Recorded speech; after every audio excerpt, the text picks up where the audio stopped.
আমাকে শোনা যাচ্ছে? আপনারা আছেন? জি স্যার, জি কথা স্যার, শোনা স্যার যাচ্ছে। এখন শুনতে পাচ্ছি। আমরা এখানে এসে শেষ করেছিলাম গত ক্লাসে। সো কমিউনিকেশনে আমরা অ্যাজ এ গ্রাফিক্স যে জিনিসগুলো খেয়াল করব সেগুলা নিয়ে আমরা আলোচনা করছি। কালার আপনারা পড়েছেন। এই জিনিসগুলা গুগলে এত বেশি অ্যাভেলেবেল। কালার সম্পর্কে এখনো যাদের দুর্বলতা আছে, কালার বুঝে গ্রাফিক্স এবং কমিউনিকেশন করতে পারেন না, আমি আবারও বলবো আপনারা কালার নিয়ে, this is the last time. Professional লাইফে চলে গেলে কালার নিয়ে খুব বেশি স্টাডি করার সুযোগ পাবেন না। সো প্রতিটা কালারেরই একটা অর্থ থাকে, প্রতিটা কালারই একটা ইমোশন, একটা কি বলে ফিলিংস ক্যারি করে। সো আপনারা যারা প্র্যাকটিস করছেন ভালো, যাদের কালার সেন্স এখনো ডেভেলপড হয়নি, একটু কাইন্ডলি কালার বুঝে প্র্যাকটিস করবেন। আপনার ক্লায়েন্ট চাইলো আর রেড কালার দিয়ে দিলেন, বা ক্লায়েন্ট বললো পিঙ্ক কালার দিয়ে দিলেন, ব্যাপারটা এভাবে ঘটে না। সো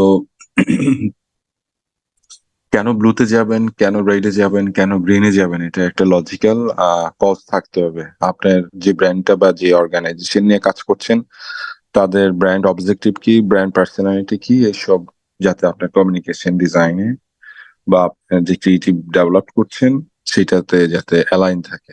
তো আমি আর এখানে রিপিট করছি না কোন কালারে কি অর্থ, এগুলোর প্রচুর পড়াশোনা আছে গুগলে, বা ধরেন এগুলোর প্রচুর পিডিএফ পাওয়া যায়। সো আমরা জাস্ট ক্লাসের আলোচনার ইয়াতে কিছু এক্সাম্পল বলি। যেমন দেখবেন যে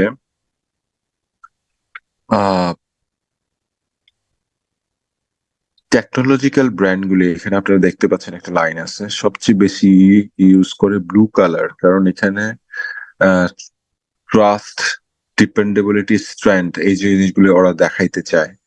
হ্যাঁ, তারপর হচ্ছে ফুড অ্যান্ড বেভারেজ হচ্ছে সবসময় বেশি ইউজ করে রেড কালার, এখানে তারা এক্সাইটমেন্ট, বোল্ড, এই জিনিসগুলো দেখাইতে চায়, এই জন্য কেএফসির কালার রেড, কোকা কোলার কালার রেড। হ্যাঁ, সেই জিনিসগুলি খুবই গুরুত্বপূর্ণ। আপনার ব্র্যান্ড যদি ফ্রেন্ডলি হয়, আপনার ব্র্যান্ড যদি ইউথ হয়, তাহলে ফ্রেন্ডলি হলে আপনাকে অরেঞ্জে যেতে হবে, ইউথফুল হলে, অপটিমিস্টিক হলে আপনাকে ইয়েলোতে যেতে হবে।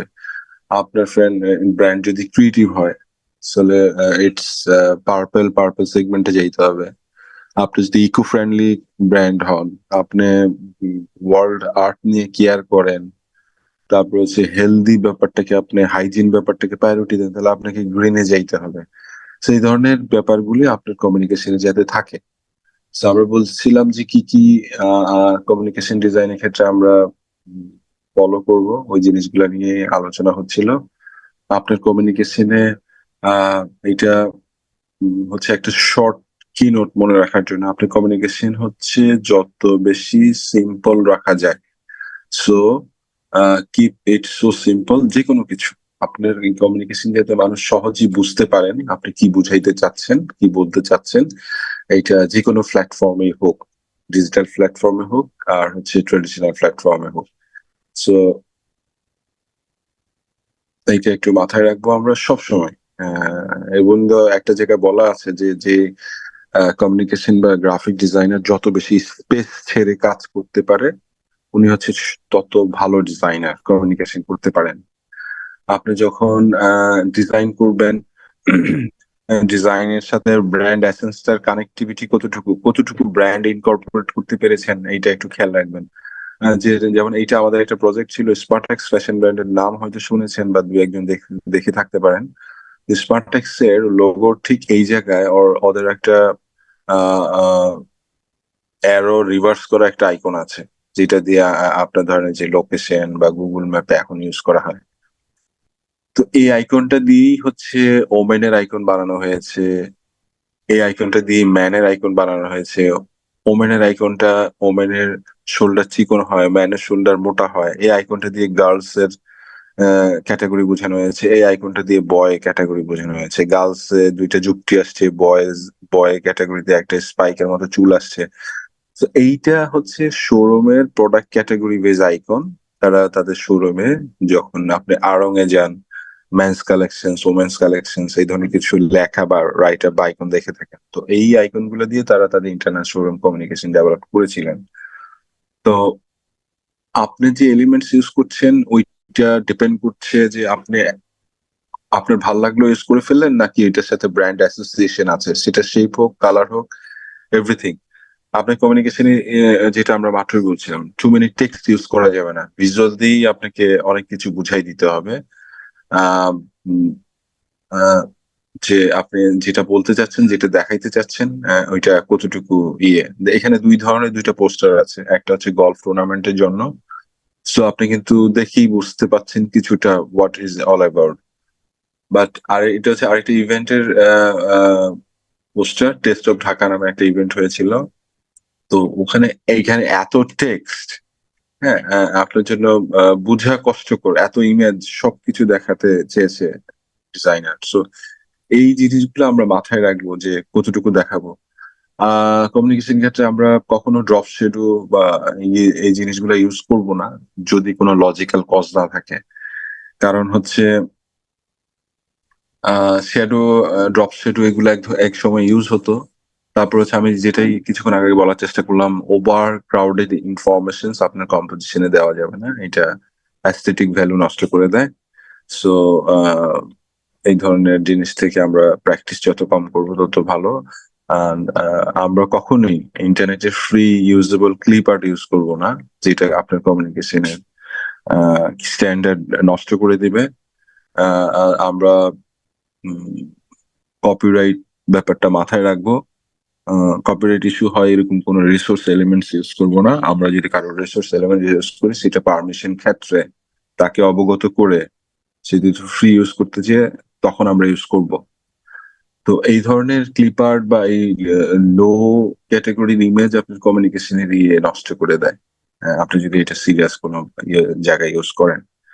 আর কপিরাইটের ইস্যুটা হচ্ছে আমি আমার রিয়েল লাইফেই দেখেছি। আমার টিমে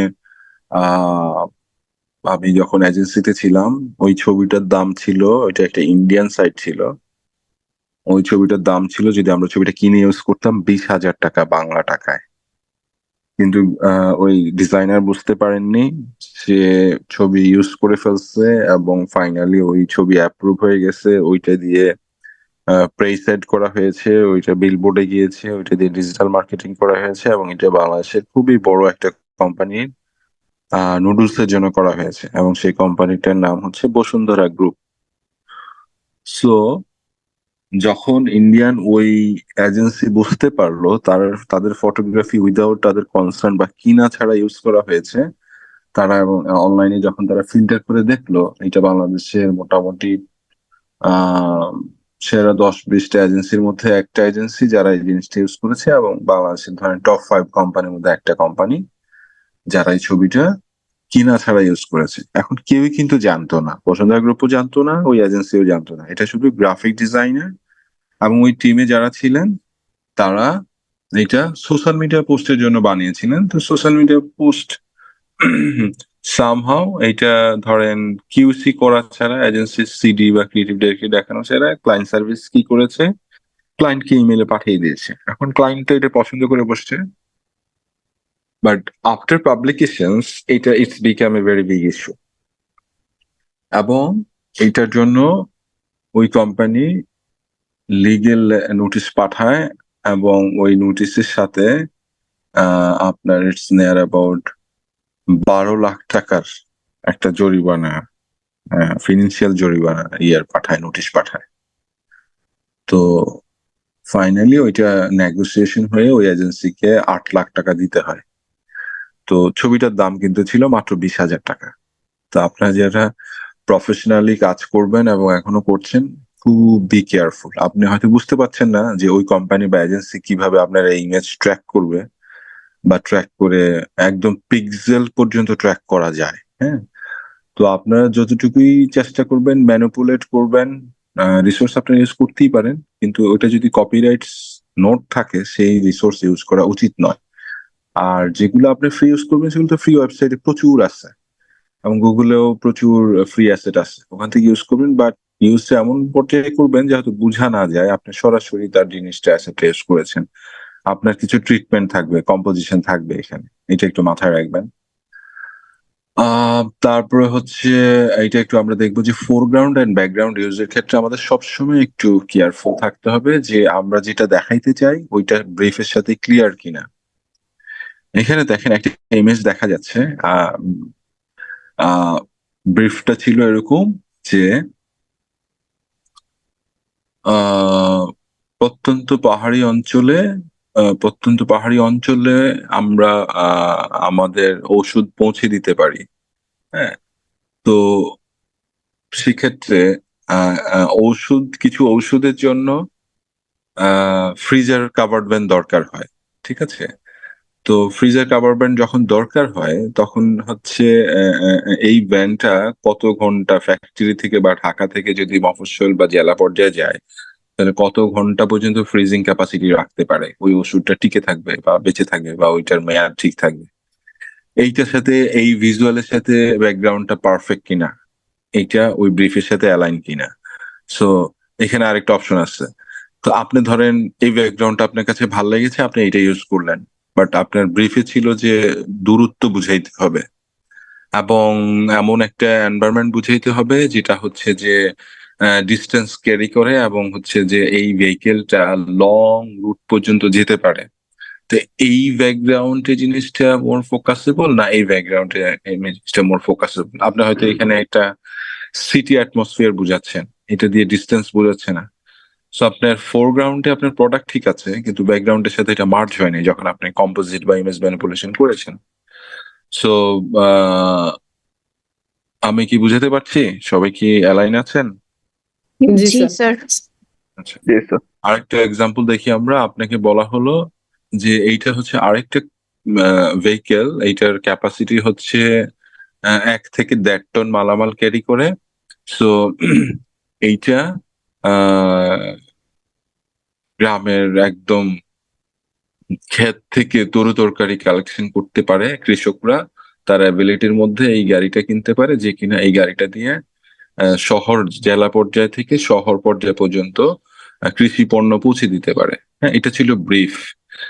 আমরা দেখি না কুমিল্লা বা ধরেন ময়মনসিংহ যেতে সকালবেলা যদি কেউ জার্নি করে থাকেন কিছু ঢাকা থেকে দূরে আসার পরে আমরা দেখি যে গ্রাম্য হাট বসে একদম মেইন রাস্তার উপরেই, সেখানে দেখবেন এই সাইজের অনেক ট্রাক আসে বিভিন্ন জমি থেকে আশেপাশের কৃষি অ্যাগ্রো ইয়া থেকে। হ্যাঁ, সো এইগুলাতে ধরেন তারা হয়তো কেউ টমেটো ক্যারি করছে, কেউ ফুলকপি ক্যারি করছে, কেউ তাদের অন্য শস্য পণ্য ক্যারি করছে এবং এইগুলা আস্তে আস্তে বড় একটা যেই ট্রাক গুলি 15 থেকে 20 টন ক্যারি করে বড় ট্রাক। সো ওই যে সমগ্র বাংলাদেশ 5 টন লেখা থাকে, এই সাইজের ট্রাক গুলি এই ছোট মিনি থেকে মাল আবার রিসিভড করে এবং ওই ট্রাক গুলি ফাইনালি কারণ বাজারে আসে, বড় ট্রাক গুলি। তা আপনার ব্রিফ ছিল যে আহ কৃষক ভাইদের জন্য পারফেক্ট যানবাহন যেটা হচ্ছে তার ইয়া থেকে জমি থেকে হাট পর্যন্ত পণ্য এবং জেলা শহর থেকে থানা শহর থেকে জেলা শহরে আসতে তাকে সাহায্য করবে বা ওই সাইজ এই সাইজটা তার জন্য পারফেক্ট যেটা 1 টন থেকে 1.5 টন মাল ক্যারি করে। তো আপনি এখানে খুব flashy classy glossy lighting effect ওলা একটা ব্যাকগ্রাউন্ড দিলেন, সুন্দর লাগছে গ্রাফিক্যালি হয়তো বা ইটস লুক লাইক এ হাতিঝিলের কারণ বাজারের পাশে কোনো একটা সাইট বা হাতিঝিলের একটা ব্রিজের উপর আপনি দাঁড়ায় আছেন। সো আপনার ব্রিফ হচ্ছে আরেকটা অপশন করলেন, এইটা আপনি বোঝানোর চেষ্টা করছেন যে অ্যাকচুয়ালি এই ভেহিকেলটা কোথায় ইউজেস হয় এবং এটা টার্গেট গ্রুপ হচ্ছে যাদের অ্যাগ্রো প্রজেক্ট আছে। সো এখন আপনারা বলেন যে কোন ব্যাকগ্রাউন্ডটা মোর effective to understand the target audience? Second background sir. Sir second sir. So এই ব্রিফ বুঝে আপনাদের কন্টেন্ট সিলেক্ট করতে হবে যে কোনো ক্ষেত্রে। হ্যাঁ, এটা আপনার ডিজিটালি হোক, অনলাইন হোক, অফলাইন হোক। তো আমরা গ্রাফিক্যালি দেখতে সুন্দর লাগবে এটাতেই শুধু স্টেক থাকবো না, কিন্তু এটার ফাংশনালিটিটা এটা এটা কিভাবে আমাদের কাছে অ্যাজ পার দ্য ব্রিফ অনুযায়ী টার্গেট অডিয়েন্সের কাছে পৌঁছাবে সেই জিনিসটাও মাথায় রাখতে হবে। ইমেজ ম্যানিপুলেশন হচ্ছে ক্রিয়েটিভিটির ওয়ান অফ দ্য মূল হার্ট। এটাতে সবারই এমফেসাইজ করতে হবে ধীরে ধীরে। আমরা সবাই যে ইমেজ ম্যানিপুলেশনের মাস্টার বা খুব ভালো পারবো বিষয়টা এরকম না, কিন্তু সময়ের সাথে সাথে এটা দক্ষতা বাড়াতে হবে, কারণ ওয়ার্ল্ডে আপনি যাই দেখেন না কেন সবকিছুই কিন্তু এই জায়গাটাই ইমেজ ম্যানিপুলেশন। যদিও এখন আপনাদের কিছু জায়গায় এআই সাপোর্ট করবে, এআই এর কিছু প্ল্যাটফর্ম থেকে আপনারা সাপোর্ট নিতে পারবেন, কিন্তু প্রম্পটটা কিন্তু আপনাকেই লিখতে হবে। সো এআই তো আর নিজে নিজে প্রম্পট লিখতে পারে না, হ্যাঁ। যদিও কিছু থার্ড পার্টি সফটওয়্যার আছে আপনি প্রম্পট লেখার সাপোর্ট নিতে পারবেন, কিন্তু ইনপুট কিওয়ার্ড বা মূল শব্দ কিন্তু আপনাকেই বলে দিতে হবে যে আমি এইটা এইভাবে যাচ্ছি। সো ইমেজ ম্যানিপুলেশন কি আপনারা সবাই জানেন, ইমেজ ম্যানিপুলেশনের ক্লাস হয়েছে আপনাদের, রাইট? Yes, sir. হ্যাঁ। সো এটা ক্লাসের পরে কি প্র্যাকটিস করছেন না বা ধরে রেখেছেন কিনা আমি জানি না, বাট ইন্ডাস্ট্রিতে ইমেজ ম্যানিপুলেশন হিউজ ডিমান্ড, হ্যাঁ, এবং যারা এজেন্সিতে কাজ করবেন এটা তো অল্টারনেটিভ নাই। সো এইটা কিপ কন্টিনিউ, যে কোনো একটা টপিকের উপর প্রতিদিন না হোক 2 দিন 3 দিন পর পর নিজের প্রোফাইলে নিজের আর্টওয়ার্ক দেখানোর চেষ্টা করবেন। নিজের একটা পেজ ক্রিয়েট করে ফেলতে পারেন এখনই, স্টুডেন্ট লাইফ থেকে আপনার যত কাজ কর্ম আপনি আপনার পেজে আপ করতে পারেন। সো এই জিনিসগুলো খুব গুরুত্বপূর্ণ। আপনারা হচ্ছে যেসব প্ল্যাটফর্ম গুলি free platform like LinkedIn, Facebook, Instagram, YouTube, এগুলো ভাববেন যে আপনার মার্কেটিং প্রমোশন করার জন্য, ব্যক্তিগত ব্র্যান্ডিং করার জন্য ইটস লাইক নেয়ামত স্বরূপ, হ্যাঁ। সো আপনি এই ফ্রি মিডিয়া গুলি যদি পারফেক্টলি ইউজ করতে না পারেন, আপনার নেটওয়ার্কিং কখনো বাড়বে না।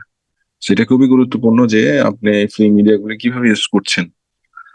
সো ইমেজ ম্যানিপুলেশন নিয়ে বলছিলাম, আমরা এখানে জাস্ট একটা এক্সাম্পল দেখবো যে আপনাকে ব্রিফ দেওয়া হলো এই প্রোডাক্টটা হবে অর্গানিক, ন্যাচারাল, ইকো ফ্রেন্ডলি।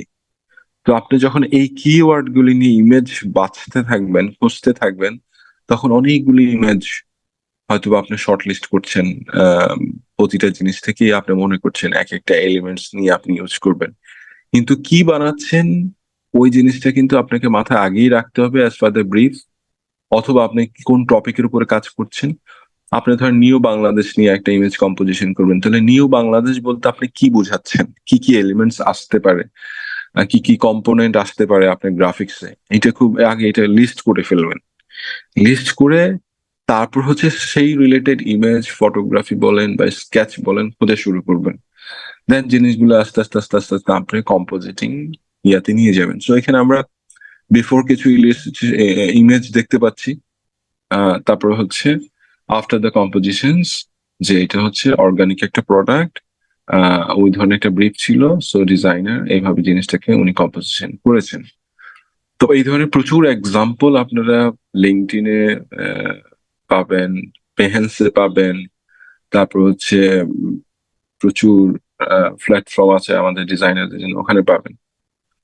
তো ইমেজ ম্যানিপুলেশনটা যে কোনো টপিকের উপর যে আপনি করার দক্ষতা থাকে সে বিষয়টা খেয়াল রাখতে হবে।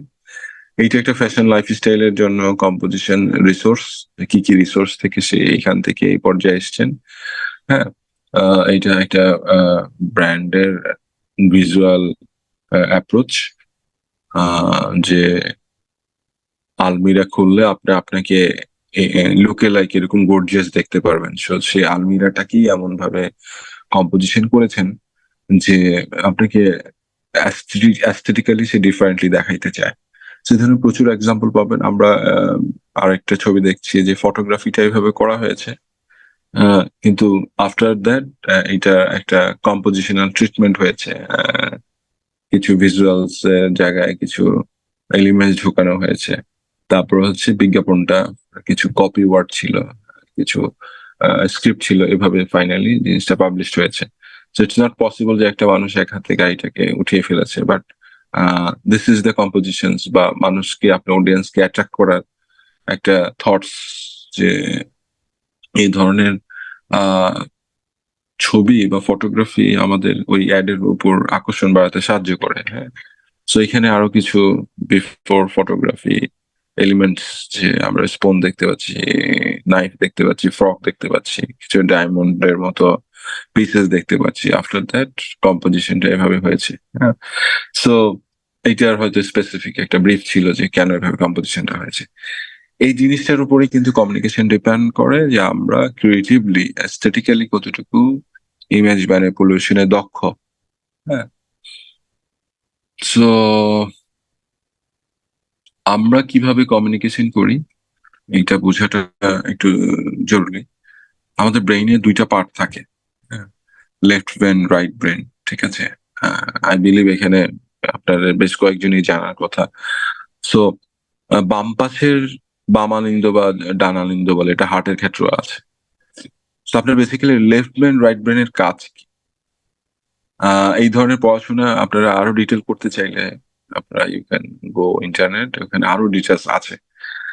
আপনার রাইট সাইডের ব্রেন হচ্ছে ক্রিয়েটিভ ব্রেন। আপনি যে গ্রাফিক ডিজাইনে ভর্তি হয়েছেন, শান্ত মানিমে পড়ছেন, যা চিন্তা করছেন, যা অ্যাসাইনমেন্ট করছেন, ক্লায়েন্টের জন্য প্রজেক্ট করছেন, ফ্রিল্যান্স মার্কেটে কাজ করছেন, সবকিছুর ক্রিয়েটিভিটি সিদ্ধান্ত আপনার ডান পাশের ব্রেন থেকে আসে, ঠিক আছে? আর বাম পাশের ব্রেন থেকে আসে আপনার লজিক্যাল সিদ্ধান্ত। 2+2 যোগ করলে 4 হবে, 4+4 যোগ করলে 8 হবে। হ্যাঁ, তারপরে সূর্য সব সময় পূর্ব দিকে উঠে পশ্চিম দিকে অস্ত যায়। এই যে লজিকটা আপনি বিশ্বাস করেন, এটা হচ্ছে আপনার বাম পাশের ব্রেনের কাজ, লেফট ব্রেনের কাজ। ম্যাথমেটিক্যাল যত টার্মস, জিওমেট্রিক্যাল যত টার্মস, এগুলি আপনার লেফট ব্রেন থেকে আসবে। আর আপনি যে ভালো আঁকতে পারেন, ভালো বলতে পারেন, ভালো গ্রাফিক্স লেআউট বিল্ড করতে পারেন, ভালো কমিউনিকেশন এলিমেন্টস দিয়ে কাজ করতে পারেন, কালার ভালোভাবে ইমপ্লিমেন্ট করতে পারেন, এই জিনিসটা রাইট ব্রেন থেকে আসে। আমি কি পরিষ্কার করতে পারছি? Yes, sir. আচ্ছা, এগুলা জানা থাকলে আপনাকে আপনার সেকেন্ড লেভেলে নিতে সবসময় ক্যারি ফরওয়ার্ড করতে হেল্প করবে। তাহলে রাইট ব্রেন হচ্ছে ইমোশনাল। আপনি যে কান্না করেন, আপনি যে প্রেমে পড়েন, আপনি যে স্বপ্ন দেখেন, আপনি যে হোপ নিয়ে বাঁচেন যে আমি বাংলাদেশের এই হব সেই হব, এটা হচ্ছে রাইট ব্রেন। লেফট ব্রেন হচ্ছে এখন কান্না করা যাবে না, কারণ সামনে অনেক মানুষ আছে, আমাকে স্ট্রং থাকতে হবে। আমি স্বপ্ন দেখছি বাংলাদেশের সেরা ডিজাইনার হব, তাহলে এটা হচ্ছে আমার ইমোশনাল পার্ট। সেরা ডিজাইনার হইতে হইলে আপনাকে 12 ঘন্টা প্রতিদিন, 12 থেকে 14 ঘন্টা পরিশ্রম করতে হবে, প্র্যাকটিস করতে হবে, পড়াশোনা করতে হবে, নেটওয়ার্কিং করতে হবে। সো এটা হচ্ছে লজিক্যাল ব্রেনের কাজ। এই দুইটার কম্বিনেশনে যে আগাবেন, সে ইন্ডাস্ট্রিতে অনেক দূর পর্যন্ত যেতে পারবেন। তো আমাদের এই সেশনের সময় প্রায় শেষ দিকে চলে আসছে। আর একটা লিঙ্ক আমি পাঠিয়ে দিচ্ছি একটু পরে। আমাদের ব্রেইন যে কোনো জিনিসের কনটেক্সট বা কন্টেন্ট আপনি টেক্সট আকারে দেন বা অন্য কোনো ফর্মে দেন, ভিজুয়ালি চেয়ে 60,000-এরও বেশি অধিক ফাস্টার ক্যাপচার করতে পারে। এই জন্য যুগে যুগে এখন ভিজুয়ালস এলিমেন্টের দাম খুব বেড়েছে। ইন্ডাস্ট্রিতে গ্রাফিক ডিজাইনারের দাম বেড়েছে। এই ইন্ডাস্ট্রি বড় হয়েছে, এই ইন্ডাস্ট্রি 1,000 কোটি টাকার ইন্ডাস্ট্রি হয়েছে, বিকজ অফ ভিজুয়ালের ইম্পর্টেন্স দিন বাই দিনে বাড়ছে। আমরা যেটা শুনি সেটা 20% মতো মনে রাখতে পারি, যেটা শুধু দেখি সেটা 30% মতো মনে রাখতে পারি, কিন্তু যেটা শুনি এবং দেখি সেটা 70%-এরও অধিক মনে রাখা যায়। এজন্য আমাদের ডিজাইনারদের ডিমান্ড দিন দিন বাড়ছে। আমরা খেয়াল করলে দেখবো এখানে একটা স্ট্যাটিস্টিক্স ডাটাবেজ আছে। আপনি যদি টেক্সট আকারে কোনো কমিউনিকেশন করেন, এটার অলমোস্ট রিচ মাত্র 5%-এর আশেপাশে। বা আপনি সোশ্যাল মিডিয়াতে ধরেন একটা স্ট্যাটাস দিলেন, এটা আপনি 100 ফ্রেন্ড থাকলে 5 থেকে 10 জন লাইক দেয়, কিন্তু আপনার টেক্সটের মানুষের অ্যাটেনশন কম থাকে। সেটার জায়গায় যদি আপনি ছবি আপ করেন, দেখবেন যে এটা দ্বিগুণ হয়ে গেছে। এটা 13 থেকে 15% মানুষ আপনার এটা মানে 100 জনের মধ্যে দেখা যাচ্ছে যে 13 থেকে 20 জন লাইক দিয়েছে ছবিতে। বাট আপনি যদি একটা ছোট জিপ অ্যানিমেশন দেন, সেটা অলমোস্ট ফটোগ্রাফির double. it's more than 42%. So দেখা যাচ্ছে যে মানুষ এইটাতে মানে, কারণ ছবিটা মুভ করছে, সে ইন্টারেস্ট পাচ্ছে। আপনার কোনো একটা মেসেজ, আগে ছবি আনলেন, পরে মেসেজ আনলেন, তারপর প্রোডাক্ট আনলেন, বা আপনার কোনো একটা ভিজুয়ালস। সো দেখেন ডে বাই ডে কিভাবে কন্টেন্টের টেস্ট চেঞ্জ হচ্ছে মানুষের। এবং 40% হচ্ছে ভিডিও। তার মানে right now video lead the industry. So আপনি যত বেশি অ্যানিমেশন, ভিএফএক্স এবং প্রোডাকশন ইন্ডে যত বেশি পড়াশোনা এবং আন্ডারস্ট্যান্ডিং থাকবে, মার্কেটে ঢুকে আপনি সেই রিলেভেন্ট তত বেশি কাজ করতে পারবেন। সো এই ভিডিওর জন্য আপনি এখন কি শিখবেন সেটা ভেরি ইম্পর্টেন্ট। ক্যামেরার কাজ শিখতে পারেন, লাইটিং এর কাজ শিখতে পারেন, কালার গ্রেডিং এর কাজ শিখতে পারেন, অ্যানিমেশন এন্ড ভিএফএক্স এর কাজ শিখতে পারেন, আপনি 3D এনভায়রনমেন্টের জন্য নিজেকে স্পেশালিস্ট বানাতে পারেন, অগমেন্টেড রিয়েলিটি নিয়ে কাজ করতে পারেন, এআর ভিআর ভার্চুয়াল রিয়েলিটি নিয়ে কাজ করতে পারেন। তারপর হচ্ছে লিঙ্ক। লিঙ্ক আপনার কোনো স্ট্যাটাস বা কমিউনিকেশন যদি লিঙ্ক থাকে, লিঙ্কও মানুষ কিন্তু প্রেস করতে বা ওই লিঙ্কে ক্লিক করতে ইন্টারেস্ট শো করে, যেটা কিনা ছবির থেকেও বেশি। সো এই স্ট্যাটাস থেকে আমরা বুঝতে পারলাম যে industry day by day visuals এবং যে ভিজুয়ালসটা মুভ করে এবং যে ভিজুয়ালসটা পরবর্তী কি গল্প বলতে চায়, এই জিনিসগুলোর ডিমান্ড ডে বাই ডে সবচেয়ে বেশি বাড়ছে। সো আমি কি বুঝাতে পেরেছি কেন ভিডিও কন্টেন্টের ডিমান্ড দিনে দিনে বাড়ছে এবং কোন কন্টেন্টটার কনজিউম সবচেয়ে বেশি ইন্ডাস্ট্রিতে? জি স্যার। জি স্যার। আচ্ছা, তারপর আমরা একটু প্রসিড করি। আপনার কমিউনিকেশন, এখানে কিছু আমি কোর্স দিতে চাই, যেহেতু পড়াশোনা মার্কেটিং পড়াশোনা আমরা শেষ পর্যায়ে প্রায়। আপনার কমিউনিকেশন B2B আর B2C যাতে না হয়। B2B B2C কি কেউ বলতে পারবেন আমাকে? Business to business and business to business to customer. Business. Give me an example. Business to business হচ্ছে যে স্যার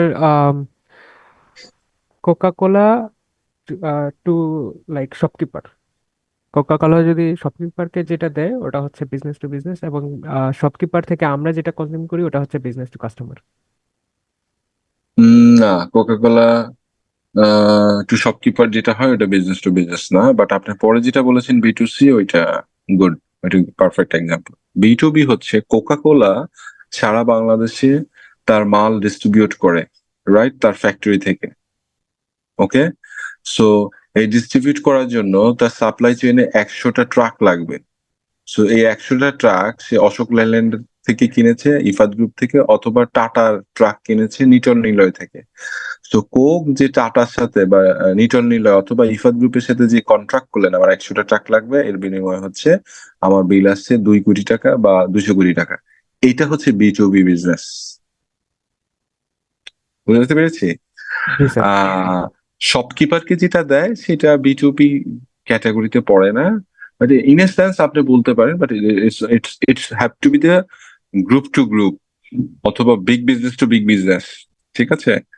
সো আর B2C ঠিক আছে, পারফেক্টলি বলেছেন, যে এটা আমরা ওই ব্র্যান্ড বা ওই কোম্পানির হয়ে যেখান থেকে আমরা মালটা পারচেস করি, আমি ডাইরেক্ট কনজিউম করব, যিনি ডাইরেক্ট ইউজার, যিনি ডাইরেক্ট লাস্ট কনজিউম করবে, ওইটাই হচ্ছে B2B B2C মার্কেট চ্যানেল আর কি। ঠিক আছে?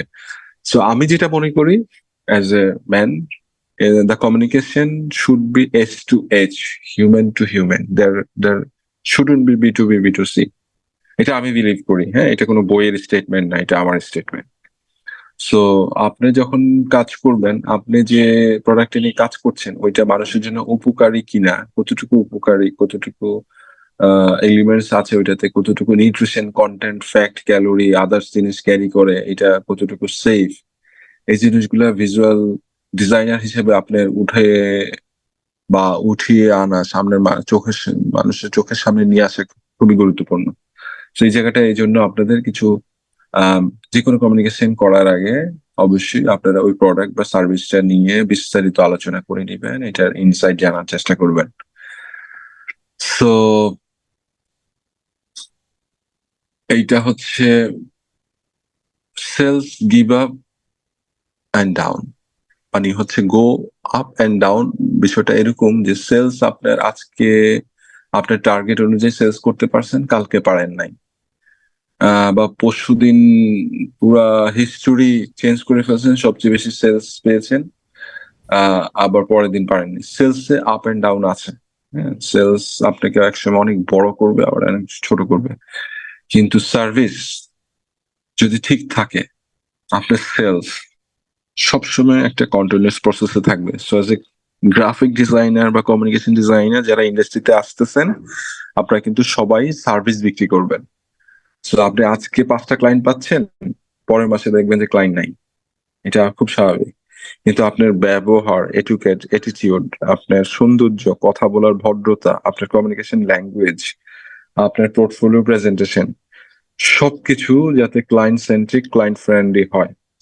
এটা আপনার যত বেশি ফাইন টিউন থাকবে, আপনি তত বেশি সেলস কন্টিনিউ গ্রোথ থাকবে আপনার। এটা যেমন ইন্ডাস্ট্রির জন্য অ্যাপ্লিকেবল, ব্যক্তিগতভাবে অ্যাজ এ ডিজাইনার আপনার জন্য অ্যাপ্লিকেবল।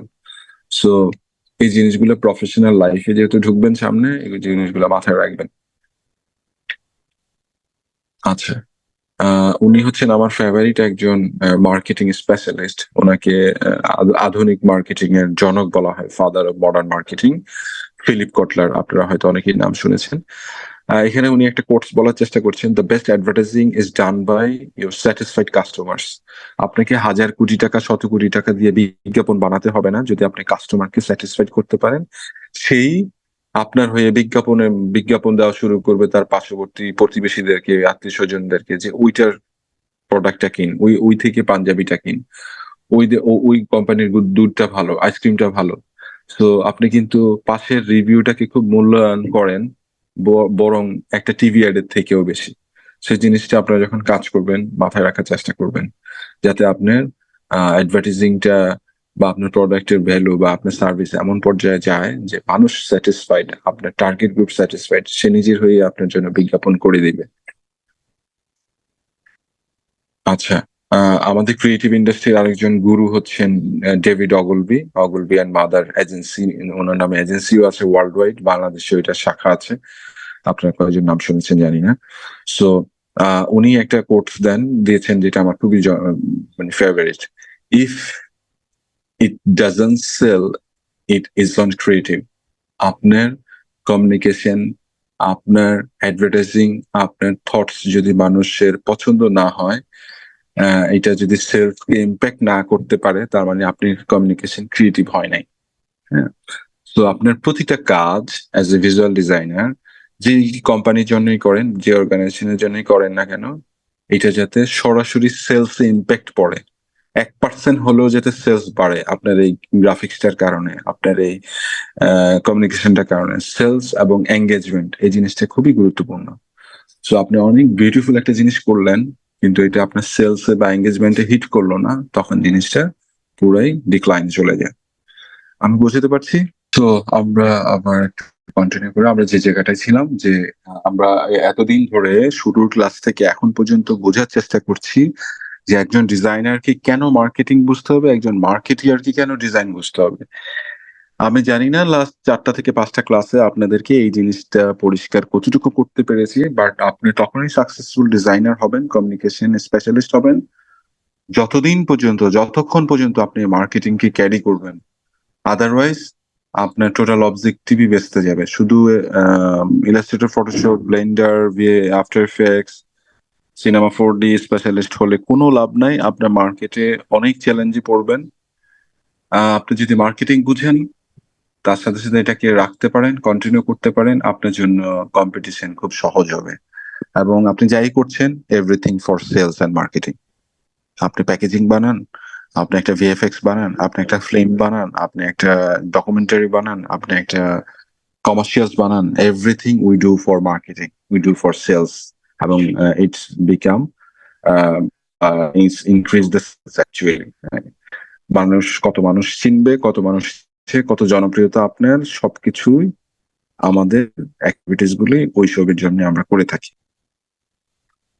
সো আমি এইটাকে যেভাবে দেখি, এগুলা বই পাবেন না। কিছু কিছু এই প্রেজেন্টেশন অনেক থটস, আমার ব্যক্তিগত থটস, আমার ধরেন 2004 থেকে 2024-এর 20 বছরের যে অভিজ্ঞতার জার্নি ঝুলি, ওই ঝুলি থেকে আমি কিছু জিনিস আপনাদের সামনে দেখাবার বা বোঝাবার চেষ্টা করছি।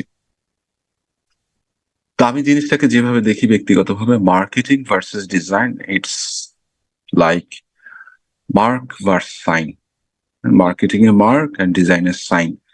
মার্কেটিং এর মার্ক, কি কি মার্ক করছেন, কি কি মার্ক করাচ্ছেন, আর ডিজাইনে কি কি সাইন বা সিগনেচার আপনি এস্টাবলিশ করছেন, এই দুইটা যখন মিলে যাবে, তখন আপনার জিনিসটা পারফেক্টলি কাজ করবে। So it's mark and sign work together. It's like এখানে একটা কোর্স আছে, এটা সবাই জানেন। It's not about marketing versus design, এটা কখনো ভার্সেস হবে না, it should be marketing and designs with a great working teams. যেটা হচ্ছে টিম মানে হচ্ছে টুগেদার এভরিওয়ান অ্যাচিভ মোর। এই জিনিসটা যাতে সবসময় আপনাদের প্রফেশনাল লাইফে আপনারা ক্যারি করতে পারেন। আহ, এটা রেল লাইনের মতো প্যারালাল একটা জার্নি। মার্কেটিং জানতে হবে আপনাকে, ডিজাইন ভালো পারতে হইলে, বুঝতে হলে, ডিজাইন ভালো বুঝলে আপনাকে মার্কেটিং সাথে ক্যারি করতে হবে, মার্কেটিং ভালো জানলে আপনি ব্যালেন্স লাইফে আগাতে পারবেন। সো আজকে মার্কেটিং নোট থেকে এতটুকুই।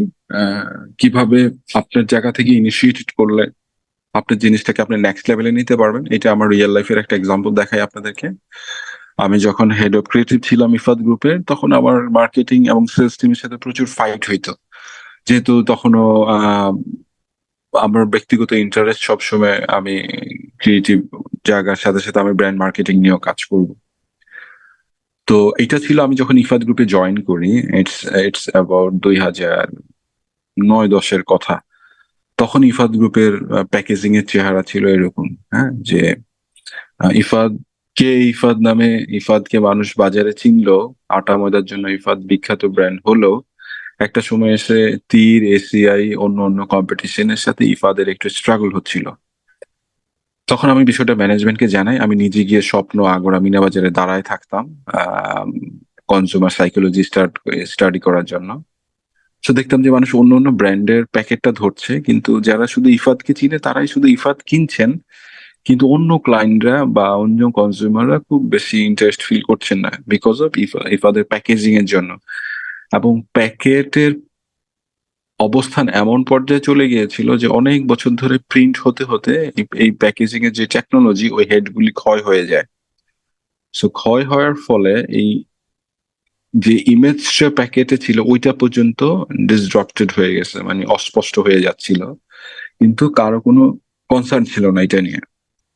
তো আমি দায়িত্ব পাওয়ার পরে আমি হায়ার ম্যানেজমেন্টের সাথে জিনিসটা বোঝানোর চেষ্টা করি, হায়ার ম্যানেজমেন্ট খুবই ইফেক্টিভলি জিনিসটা নিলেন। আর উনি বললেন যে ঠিক আছে, তোমার প্রস্তাবনাটা ভালো লেগেছে, তুমি কাজ শুরু করতে পারো। কিন্তু প্রবলেমটা শুরু হইলো আমার সাথে সেলস টিমের সাথে। সেলস টিম আমার এই ব্যাপারটা অ্যালাউ করলো না, রীতিমতো যুদ্ধ। এবং যেহেতু তখন ওনাদের তুলনায় বয়সে বেশ ছোট্ট মানুষ ছিলাম, একটা অপমান টিটকারি করাও শুরু করলেন, আসছে উনি আইসা এটা চেঞ্জ করবেন, ওইটা চেঞ্জ করবেন। তো যত কিছুই হোক, এইটার উপর বেস করে আমি প্রায় মাসখানেকের মতো পরিশ্রম করে একটা প্রেজেন্টেশন বানাই, the upon the getting permission from MD sir. প্রেজেন্টেশনে আমি বোঝাবার চেষ্টা করি যে একটা ব্র্যান্ডের আইডেন্টিটি, ব্র্যান্ডের অ্যাস্থেটিক্যাল ভ্যালু, ক্রিয়েটিভ জিনিস কেন গুরুত্বপূর্ণ, এটা প্যাকেজিং হলো, অন্য অন্য বিষয় তো আছেই, প্যাকেজিংও কেন এটা গুরুত্বপূর্ণ। সো ফাইনালি সেলস টিমের কিছু মতামত বা বিপক্ষ মত থাকার পরও আমি আই গট দ্য পারমিশনস, আমি আমার জায়গা থেকে কাজটাকে সামনে আগায় নেই। তো তখন আমি আমার ছোট্ট একটা গ্রাফিক ডিজাইন টিম ছিল, তাদের সাথে বসি, এবং সেটা থেকে আমি জিনিসটাকে, এটা হচ্ছে বিফোর, এটা হচ্ছে আফটার, আমি একটা সিমেট্রিক লুকস দেওয়ার চেষ্টা করি। এবং আমরা রিয়েল ফটোগ্রাফিতে যাই, তখন আমরা বুঝতে পারবো এই। তো সিমেট্রিক একটা লুক দেওয়ার চেষ্টা করি, যেটা দিয়ে ইফাদ তার নতুন প্যাকেজিং ব্র্যান্ডিং নিয়ে বাজারে আসে। এবং আমি যে জায়গা থেকে যেভাবে এই কমোডিটি প্রোডাক্টটা দেখতে চাই, আমি সেই জায়গা থেকে জিনিসটাকে দেখাবার চেষ্টা করেছি। আহ এবং একটা পুরো জিনিসটা ম্যাট একটা জায়গা থেকে একটা সলিড চকচকে জায়গায় নিয়ে আসা।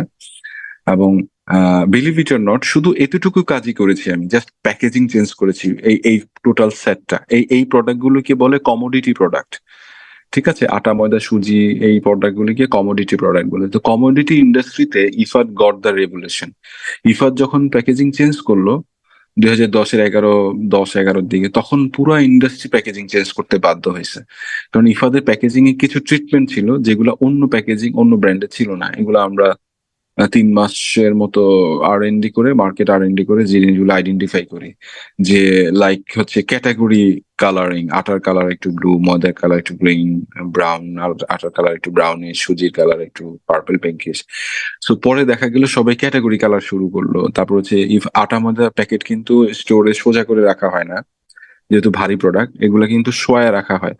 এটাকে বলে window branding, side panel branding. তো আমরা এই যে সাইড প্যানেল ব্র্যান্ডিং করলাম first time in the market, যেহেতু আটা রাখার পরে শোয়ে রাখার পরে বোঝা যায় না এটা কোন ব্র্যান্ডের আটা যদি এখানে ব্র্যান্ডিং করা না থাকে।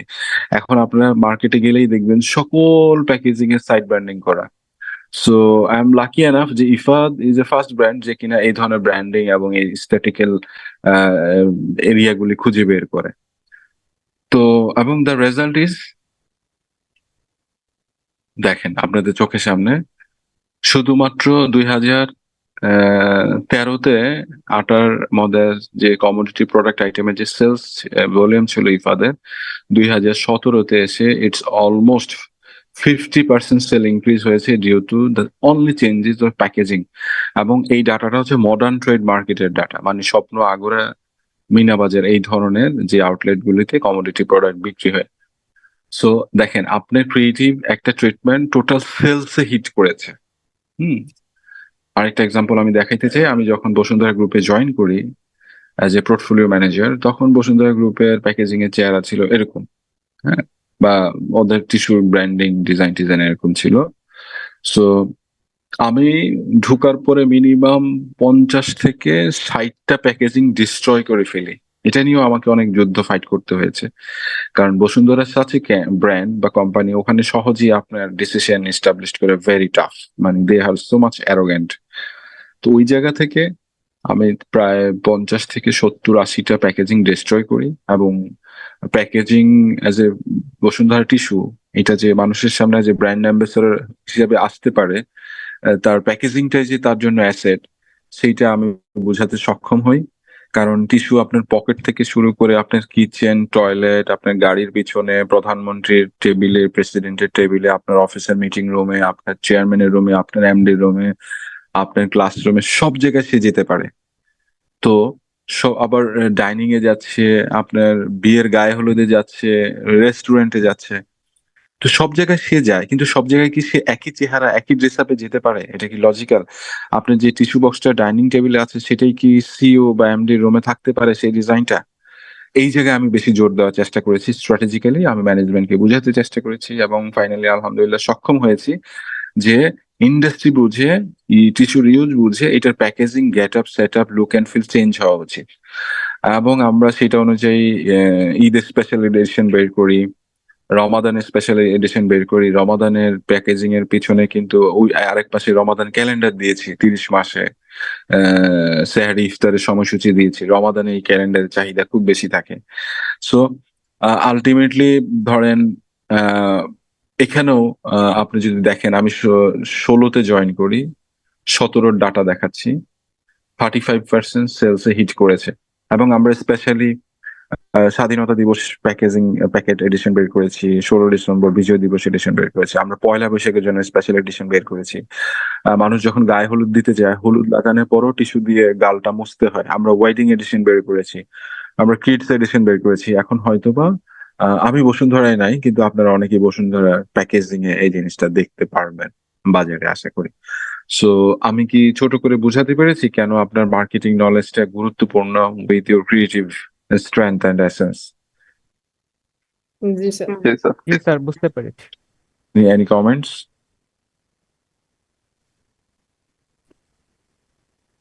Any comments? সেটা স্যার কাজ না করার আগ পর্যন্ত স্যার মানে বোঝা যাবে না। কারণ হচ্ছে স্যার মানে আমরা তো পড়ার সময় মনে হয় যে হ্যাঁ এটা এইভাবে করলে, স্যার যেভাবে করছে এইভাবে করি হয়ে যাবে, কিন্তু যখন করতে যাই ডিফারেন্ট কিছুতে তখন দেখা যায় যে কাজ করতেছে না। তো আই থিঙ্ক স্যার মানে প্র্যাকটিস না করা পর্যন্ত মানে কোনো কোয়েকশন আসবে বলে আমার মনে হয় না। না, ডেফিনেটলি ওইটা তো একটা আছেই, হ্যাঁ, মানে সেটা তো থাকবেই। কারণ আপনারা যখন এগুলো এক্সারসাইজে নিয়ে আসবেন তখন কিন্তু নানাবিধ চ্যালেঞ্জ বা ছোটখাটো জায়গা এমন থাকবে যে আপনাদের পরিষ্কার হয়নি, এবার এই জায়গাটা কিন্তু আপনারা চাচ্ছেন ট্রিটমেন্টটা নিতে বা দিতে, বাট কনসেপ্ট আপনার ক্লিয়ার না, ওইটা একটু থাকবে। কিন্তু আমি বলছি যে জিনিসটার গুরুত্ব এবং মূল্যায়ন বুঝতে পারছেন কিনা ওই জায়গা থেকে, যে অ্যাকচুয়ালি জিনিসটা বুঝাটা ইজ ভেরি ইম্পর্টেন্ট। হ্যাঁ, যে আপনি যদি রিয়েল ফাইটটা দিতে চান মার্কেটে। হ্যাঁ, আমরা কি ইউএসপি নিয়ে আলোচনা করেছি? Unique selling point. না স্যার, মনে হয় না। আমরা এটিএল বিটিএল নিয়ে তো আলোচনা করেছি, রাইট? গত ক্লাসে, right? ATL BTL TTL. No sir, না স্যার, না স্যার স্যার, আরটিএম নিয়ে RTM, কথা USP, বলা হয়েছে। এগুলো নিয়ে কথা Okay. বলা। আচ্ছা, ইউএসপি হচ্ছে ইউনিক সেলিং পয়েন্ট। মানে প্রতিটা ব্র্যান্ডেরই যখন ক্যাম্পেইন ডিজাইন করা হয় তখন আপনার ক্যাম্পেইনের ব্রিফের সময় এইটা থাকতে হয় যে ইউএসপিটা কি হবে এই ক্যাম্পেইনের। সেটার উপর বেস করে আমরা প্ল্যান করি আর কি, যে ঠিক আছে মেইন ইউএসপি হচ্ছে এইটা এইটা। সো আপনি যখন ব্রিফ বুঝে নেবেন তখন আপনি এই জিনিসটা বুঝিয়ে নেওয়ার চেষ্টা করবেন, যে তাহলে আমাকে ইউএসপিটা বলেন, যে আমি কমিউনিকেশনে কোন জিনিসটা দেখাবো, কেন এটা সবার থেকে আলাদা। যেমন হচ্ছে ধরেন এজ এ এক্সাম্পল হিসাবে যদি আমরা বলি যে শান্তমারিয়ামে বিশ্ববিদ্যালয়ের সবচেয়ে মূল ইউএসপি বা ইউনিক সেলিং পয়েন্ট হচ্ছে এই ভার্সিটিটা বাংলাদেশের একমাত্র ক্রিয়েটিভ ইউনিভার্সিটি যেখানে একাধারে graphic design, interior design, fashion design, apparel manufacturing, fine arts এরকম ক্রিয়েটিভ সাবজেক্টগুলি ডেলিগেটেডলি পড়ানো হয়, এবং ডেলিগেটেড ডিপার্টমেন্ট আছে, এবং ডেলিগেটেড ল্যাব থেকে শুরু করে আদার্স ফ্যাসিলিটি আছে। এটা অন্য ইউনিভার্সিটি থেকে তুলনামূলকভাবে তারা বেশ ফ্যাসিলিটেড ইউনিভার্সিটি, তারা এই জিনিসকে বেশি প্রায়োরিটি দেয়। এবং Shantomariam university of creative technology, তার নামের মধ্যেই সে ক্রিয়েটিভ এবং টেকনোলজি বিষয়টা বলা আছে। সো মূলত সে ক্রিয়েটিভ বিষয়গুলোকেই প্রাধান্য দিচ্ছে, এবং মার্কেটে অন্য অন্য ভার্সিটি নাম নিলে যেমন তাকে অন্য বিষয়ে দক্ষতা এবং কোয়ালিটির কারণে মানুষ চিনে, যেমন নর্থ সাউথকে মানুষ চিনে এই ইউনিভার্সিটির সিজিপিএ, এবং তুলনামূলক অন্য অন্য ইউনিভার্সিটি থেকে এটার পড়াশোনার মান ভালো। আইভি, ব্র্যাক, স্টয়েস ইউনিভার্সিটি গুলোকে মানুষ এভাবেই চিনে। আইভিএ কে মানুষ চিনে, আইভিএ এর স্টুডেন্ট মানে হচ্ছে ট্যালেন্ট স্টুডেন্ট। সে ম্যাথ থেকে শুরু করে বিজনেস স্ট্র্যাটেজিতে সে খুব ভালো, কমিউনিকেশন স্ট্র্যাটেজিতে সে খুব ভালো। এই জিনিসগুলা দিয়ে মানুষ ঢাকা ইউনিভার্সিটি আইবি কে চিনে। জাহাঙ্গীরনগর ইউনিভার্সিটি যদি কেউ আসে, মানুষ ওটা ধরেই নেয় জাহাঙ্গীরনগর ইউনিভার্সিটি বিতর্কিতে ভালো, সে খুব ভালো কথা বলতে পারে, তর্ক করতে পারে, সে কালচারালি অনেক রিচ অ্যান্ড রিচ, কারণ জাহাঙ্গীরনগর ইউনিভার্সিটিতে এইসব চর্চাগুলি বেশি হয়। সো প্রতিটা ইউনিভার্সিটিরই একটা নিজস্ব বৈষম্য বা ব্র্যান্ডিং ইয়া থাকে। সো শান্তমারিয়ামের ইউএসপি হচ্ছে শান্তমারিয়াম হচ্ছে একটা ক্রিয়েটিভ ইউনিভার্সিটি। সো প্রতিটা ব্র্যান্ডেরই এরকম ইউএসপি থাকে। হ্যাঁ, আচ্ছা, আমি কি ছোট করে একটু বুঝাতে পেরেছি কিনা? এগুলা নিয়ে বিস্তার পড়াশোনা আছে, মানে পাতার পর পাতা, বইয়ের পর বই আছে। আমি খুবই সরি, আমাদের এই শর্ট কোর্সে এগুলো এভাবে বলা সম্ভব না। হ্যাঁ, সো আমি কিন্তু শর্ট করে করে একটু টাচ করে যাচ্ছি। আমি কি বুঝাতে পেরেছি ইউএসপিটা? জি স্যার, ক্লিয়ারলি। জি স্যার। আচ্ছা, এটিএল বিটিএল টিটিএল এর কথা কে কে শুনেছেন? না স্যার, এটা খুবই শোনা হয়নি নতুন স্যার। একটা টার্ম। কেন আপনারা বিজনেস কমিউনিকেশন কোর্স পাননি শাহাবুদ্দিন স্যার? শাহাবুদ্দিন স্যারের স্যার বিজনেস কমিউনিকেশন না স্যার, ক্লাস আমরা করিনি। না স্যার করিনি। এটা মনে হয় নেক্সট সেমিস্টারে পাবো স্যার। আচ্ছা, এটিএল বিটিএল টিটিএল হচ্ছে আরেকটা টার্মস যেটা মার্কেটিং এ আমরা আমাদের ইউজ হয় ইন্ডাস্ট্রিতে, এবং আপনি খেয়াল করে শুনবেন এখন থেকে, মানে আজকে থেকে যেহেতু টার্মসটার সাথে পরিচিত হচ্ছেন, আপনি বলতে শুনবেন যে অ্যাডকম হচ্ছে এটিএল এজেন্সি, এশিয়াটেক হচ্ছে বিটিএল এজেন্সি, বিটিপি হচ্ছে এটিএল এজেন্সি, তারপরে হচ্ছে পেপিরাস হচ্ছে বিটিএল এজেন্সি, স্পেল মাউন্ট হচ্ছে বিটিএল এজেন্সি, ম্যাগনিটো ডিজিটাল হচ্ছে টিটিএল এজেন্সি, ওয়েবেবল হচ্ছে টিটিএল এজেন্সি। তো আপনি যদি টার্মসটা ক্লিয়ার না থাকেন, আপনার কিন্তু আইডেন্টিফাই করা একটু টাফ হবে। তাহলে what is ATL BTL TTL? অনেকে এতটুকু পর্যন্ত বুঝেন যে এটিএল মানে হচ্ছে অ্যাবাভ দ্য লাইন, বিটিএল হচ্ছে বিলো দ্য লাইন, টিটিএল হচ্ছে through the line. So what is above, below and through? এই জিনিসটা আমাদের বোঝা একটু গুরুত্বপূর্ণ। আহ আমরা কমিউনিকেশন করি নানা ভাবে, নানা চ্যানেলে, নানা ধাঁচে, নানা কি বলে টেকনোলজির মাধ্যমে বা নানা সোর্সের মাধ্যমে, নানা রুটের মাধ্যমে। অ্যাবাভ দ্য লাইন হচ্ছে বেসিক্যালি এটিএল হচ্ছে, আপনি যদি চান আপনি একটা সিমেন্ট ব্র্যান্ড, অথবা আপনি একটা জুস ব্র্যান্ড, অথবা আপনি একটা বেভারেজ ড্রিঙ্কস ব্র্যান্ড, আপনার যে জুসটা বাজারে নিয়ে আসছেন অথবা আপনি যে সাবানটা বাজারে নিয়ে আসছেন, এটা আপনি চাচ্ছেন যে সারা বাংলাদেশের সকল মানুষ জানবে। আপনি চাচ্ছেন আপনার এই জুসটা, লাইক আপনি ট্যাংয়ের একটা বিজ্ঞাপন দিবেন, বা রুয়াবজার বিজ্ঞাপন দিবেন। সামনে রমজান আসতেছে, তো আপনাকে ম্যানেজমেন্ট বলে একটা রুয়াবজা নিয়ে আপনি একটা প্ল্যান করেন, আহ একটা বিজ্ঞাপন দিতে চাচ্ছি আমরা। সো সামনে রোজার ঈদে বা রোজায় আমরা এটার ক্যাম্পেইনটা পুরো 1 মাস ধরে চালাবো, আপনি একটা প্ল্যান করেন। সো আপনি এই রুয়াবজা কোথায় কোথায় পৌঁছাইতে চান, এটা ভেরি ইম্পর্টেন্ট। আপনি কি এটা পত্রিকা বিজ্ঞাপন দিবেন, ম্যাগাজিনে দিবেন, রেডিওতে দিবেন, টিভিতে দিবেন, বিলবোর্ডে দিবেন, অন্য অন্য কোথায় দিবেন? আহ এই জিনিসটা খুব গুরুত্বপূর্ণ। আপনি কি ঢাকার চাকার বাসে ব্র্যান্ডিং করবেন কিনা, হাতিরঝিলের বাসে ব্র্যান্ডিং করবেন কিনা, আপনি যা লিখছেন, যা লিস্ট করছেন, আম, এবং আপনি ধরেন ঢাকা চট্টগ্রাম মহাসড়কের বিলবোর্ডে দিলেন একটা, কক্সবাজার ঢাকা কক্সবাজার বা চিটাগাং কক্সবাজার বিলবোর্ড দিলেন 5টা। আপনি হচ্ছে সকল হাইওয়ে বা মহাসড়কগুলি টার্গেট করলেন যে আমি মোটামুটি ঢাকা থেকে বাংলাদেশের বিভিন্ন প্রান্তে যায় এরকম 30টা বিলবোর্ড টার্গেট করলেন। আপনি হচ্ছেন অ্যামিউজমেন্ট পার্ক গুলি টার্গেট করলেন, লাইক হচ্ছে ফ্যান্টাসি কিংডমের আশেপাশে, নন্দনের আশেপাশে। আপনি হচ্ছেন ন্যাশনাল বড় স্ট্রাকচার গুলি টার্গেট করলেন, লাইক পদ্মা ব্রিজের আগে পরে আপনি ব্র্যান্ডিং দেখাতে চান। এই সকল বিষয়গুলি এটিএল এর আন্ডারে পড়বে।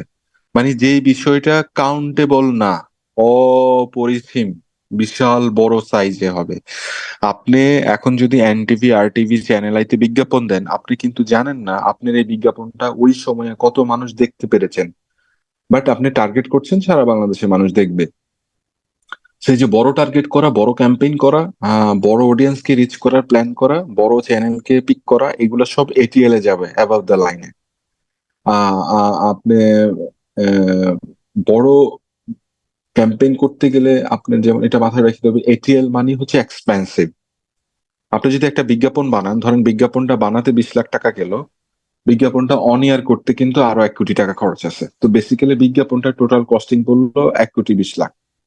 আপনি তো বিজ্ঞাপন বানিয়ে আপনার মোবাইলে বা কম্পিউটারে রেখে দিতে পারবেন না, এটা বিভিন্ন চ্যানেলে দিতে হবে। তো চ্যানেলে পার সেকেন্ড হিসাবে বিক্রি হয়।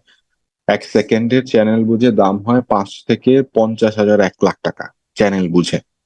সো পার সেকেন্ড হিসাবে আপনাকে জিনিসটা দিতে হবে। তো ধরেন আপনি বিজ্ঞাপন বানালেন 20 সেকেন্ডের, তো 20 সেকেন্ডের বিজ্ঞাপনে ইন্টু 5,000, এইভাবে করে আপনার বিজ্ঞাপনের ভ্যালু হয়। সো 5,000 কিন্তু ওয়ান টাইম পেমেন্ট, মানে একবার দেখাবে সে। সো এবার আপনি দিনে কবার দেখাবেন? দিনে যদি আপনি বলে দেন যে আমি দিনে 20 বার দেখাবো, সো 20 বার আপনাকে 20 সেকেন্ড করে সে আপনাকে স্লট দিবে। সো এই 20 বার 20 সেকেন্ড করে আপনি কখন দেখাবেন? পিক টাইমে না অফ পিক টাইমে? Peak time, off peak time বা peak hour, off peak hour ব্যাপারটা খুবই ইন্টারেস্টিং। এটার উপরে আবার আপনার প্রাইস উঠানামা করবে। হয়তো অফ পিকে 5,000, কিন্তু ওই 20 সেকেন্ডের দাম আপনার পিক আওয়ারে ওইটা 10,000 টাকা হয়ে যেতে পারে। কেমন? যেটা ধরেন কথা কথা রাতের 8টার নিউজের আগে, তারপরে হচ্ছে সকালের নিউজের আগে পরে, তারপরে হচ্ছে রাতের শেষ নিউজের আগে বা স্পেশাল কোনো টক শোর আগে আপনি অ্যাডটা দেখাইতে চান। বা ধরেন বাংলাদেশ পাকিস্তানের ম্যাচ চলতেছে, বাংলাদেশ ইন্ডিয়ার ম্যাচ চলতেছে, তো ম্যাচের স্পেশাল চাঙ্ক আপনি কিনেছেন। স্পোর্টস এর চাঙ্ক হচ্ছে সবচেয়ে এক্সপেন্সিভ চাঙ্ক, ওগুলো 5 সেকেন্ডের স্লট বা 5,000 টাকা সেকেন্ডের স্লট হচ্ছে স্পোর্টস এর সময় 50,000, 1 লাখ টাকা হয়ে যায়। সো এগুলো সবই এটিএল এর আন্ডারের স্ট্র্যাটেজি। আপনি কি কখন যাবেন, কিভাবে যাবেন, দিনে যাবেন, রাতে যাবেন, পিক আওয়ারে যাবেন, অফ পিক আওয়ারে যাবেন, কোন চ্যানেলে যাবেন, কার টিআরপি বেশি মার্কেটে। টিআরপি মানে হচ্ছে কার সবচেয়ে ভিউয়ারশিপ বেশি, হ্যাঁ, টোটাল যত অডিয়েন্স আছে, যত চ্যানেল আছে, এর মধ্যে কাকে সবচেয়ে বেশি দেখেন মানুষ, চ্যানেল আই, আর টিভি না এনটিভি না ইন্ডিপেন্ডেন্ট টিভি, এটার উপরে অ্যানালাইসিস আছে। তো এই সবগুলো অ্যানালাইসিস এটিএল যখন আপনি দেখাতে যাবেন ওইটার উপরে, তার মানে মোটা দাগে আমরা যদি বুঝতে চাই এটিএল হচ্ছে ম্যাস মিডিয়া রিচ করার জন্য এটার বাজেট বড় হয়, এটার অ্যাক্টিভিটিস বড় হয়, এটার কস্টিং বড় হয়। আমার যদি টার্গেট থাকে ন্যাশন ওয়াইড আমি রিচ করব, তাহলে আমি এটিএল এ যাবো। এবার আসেন হোয়াট ইজ বিটিএল। বিটিএল হচ্ছে আমি শুধু চাচ্ছি উত্তরার মানুষকে টার্গেট করতে, আমি শুধু চাচ্ছি চিটং এর মানুষকে টার্গেট করতে, আমি শুধু চাচ্ছি শুধুমাত্র কক্সবাজার যারা যায় ভিজিটর্স, ট্রাভেলার্স, ট্যুরিস্ট তাদেরকে টার্গেট করতে।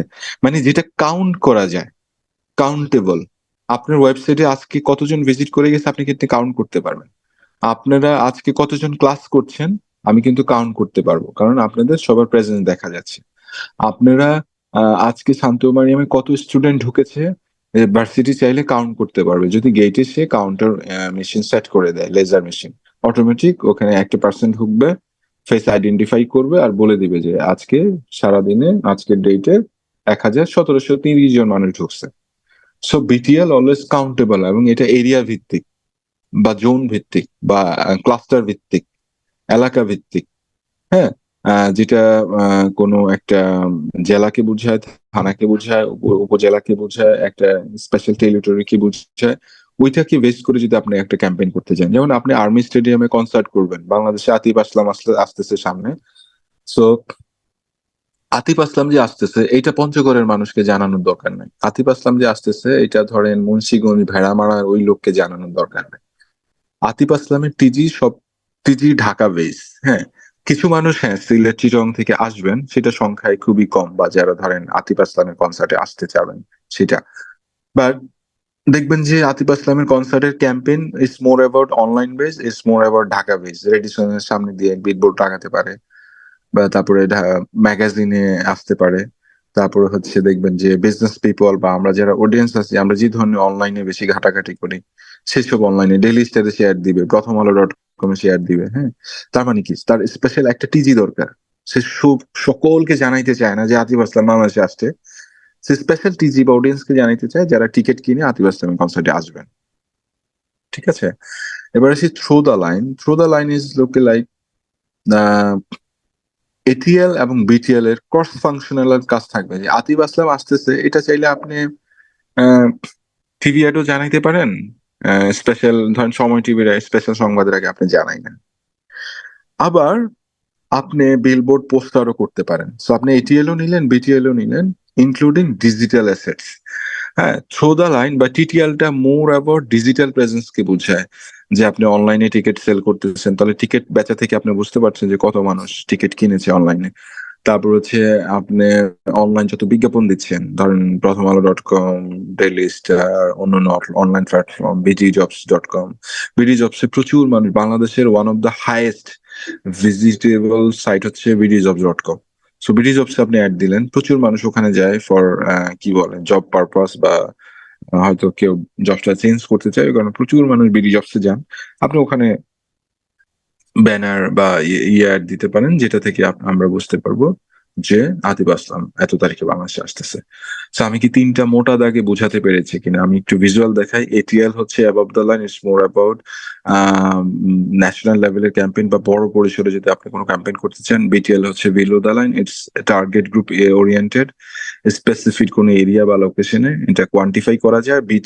এটিএল কোয়ান্টিফাই করা যায় না, ক্যালকুলেট করা যায় না যে আমার বিলবোর্ড আজকে সকালে কতজন মানুষ আমার বিলবোর্ডে চোখ পড়েছে। বাট বিটিএল এ কোয়ান্টিফাই করা যায় যে আজকে কতজন মানুষ আমার ভার্সিটিতে ঢুকেছে, বা আমার বাসে রাইড করেছে, বা ট্রেনে উঠেছে। Through the line it's more about digital presence, YouTube থেকে শুরু করে অনলাইন সোশ্যাল মিডিয়া বা অনলাইন অ্যাক্টিভিটিস, যে বিজ্ঞাপন বা ভিডিও স্ট্রিমিং গুলো থাকে সেই জিনিসগুলি। সিটিএল এ যদি আমরা আরেকটু দেখি, টিভি এর, রেডিও এর, পত্রিকা বিজ্ঞাপন, তারপরে যে ভেহিকেল ব্র্যান্ডিং, সিনেমা হলে সিনেমা শুরু হওয়ার আগে দেখবেন যে আপনি যখন স্টার সিনেপ্লেক্সে যান তখন আবার বিজ্ঞাপন দেওয়া হয়, ওইটাও এটিএল। হ্যাঁ, ইন্টারনেটের কিছু জায়গায় বিজ্ঞাপন দেওয়া হয় যেগুলো কাউন্টেবল না, ওই জিনিসগুলা এটিএল এ পড়তে পারে। হ্যাঁ, এই হচ্ছে এটিএল এর এক্সাম্পল। বিটিএল হচ্ছে trade promotion, sales promotions, point of sales, guerrilla marketing, trade marketing, direct mailing, special কোনো events and activities. Trade promotion হচ্ছে সামটাইমস আমরা শুনে থাকি ট্রেডারদের জন্য এরকম প্রমোশন থাকে যে আপনি আজকে যদি আমাদের থেকে 500 বস্তা সিমেন্ট কিনেন তাহলে 50 বস্তা সিমেন্ট ফ্রি। হ্যাঁ, বা আজকে 1000 বস্তা সিমেন্ট যদি আপনি কিনেন তাহলে হচ্ছে 10,000 টাকা ক্যাশব্যাক। এগুলো হচ্ছে ট্রেড প্রমোশন, মানে বিজনেস টু বিজনেস ট্রেডারদের জন্য এই প্রমোশন গুলি দেওয়া হয়। এই প্রমোশন গুলি সম্পর্কে কাস্টমার জানে না। অথবা দেখবেন যে আহ, বলে থাকে, কোক এসে বলে থাকে আজকে যদি আপনি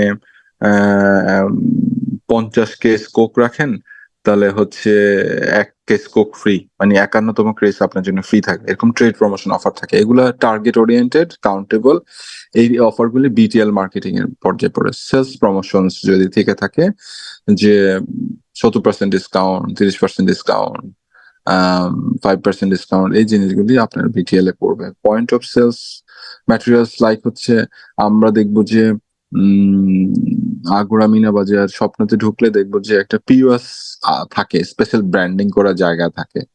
এইটা হরলিক্স এর জোন, এইটা লাইফ বয়ের জোন। হ্যাঁ, আবার দেখবেন যে অনেক প্রোডাক্ট একসাথে অন্য ওই ক্যাটাগরির প্রোডাক্টের সাথে ডিসপ্লে থাকে, যে বিস্কিট ক্যাটাগরির সব বিস্কিটের সাথে সেই বিস্কিটটা আছে, কিন্তু আবার স্পেশালি একটা কাউন্টারের পাশে, যেটাকে আমরা পিওএস বলি, পয়েন্ট অফ সেল, সে পজ ব্র্যান্ডিং করে বানায়। এটা হচ্ছে হরলিক্স এর জোন, এটা হচ্ছে এসিআই অ্যারোসেলের জোন।